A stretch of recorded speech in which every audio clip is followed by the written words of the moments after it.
जलविद्युत निर्मितीसाठी pump storage धाटणीच्या प्रकल्पासाठी महाराष्ट्र शासन आणि NTPC, Welspun new energy, NHPC, renew hydro power, THDC India, Torrent power, Adani green energy या कंपन्यांशी महायुती सरकारने नुकतंच सामंजस्य करार केला।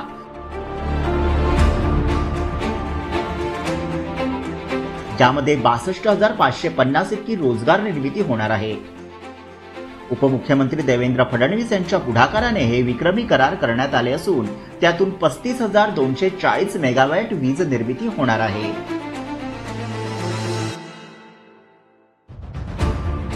राज्यातील या प्रकल्पांमध्ये सुमारे 1,88,750 कोटी रुपयांची गुंतवणूक तर राज्यात 2030 पर्यंत 50% वीज निर्मिती ही नैसर्गिक ऊर्जा स्रोतांमधून होणार आहे।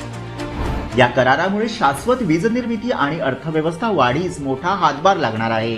राज्याची एकूण वीज निर्मितीची स्थापित क्षमता 46,000 मेगावॅट असून 40,870 मेगावॅटचे पंप स्टोरेज क्षेत्रात वीज निर्मिती करार झाल्यानं हरित ऊर्जा क्षेत्रात राज्याचं हे मोठं पाऊल आहे।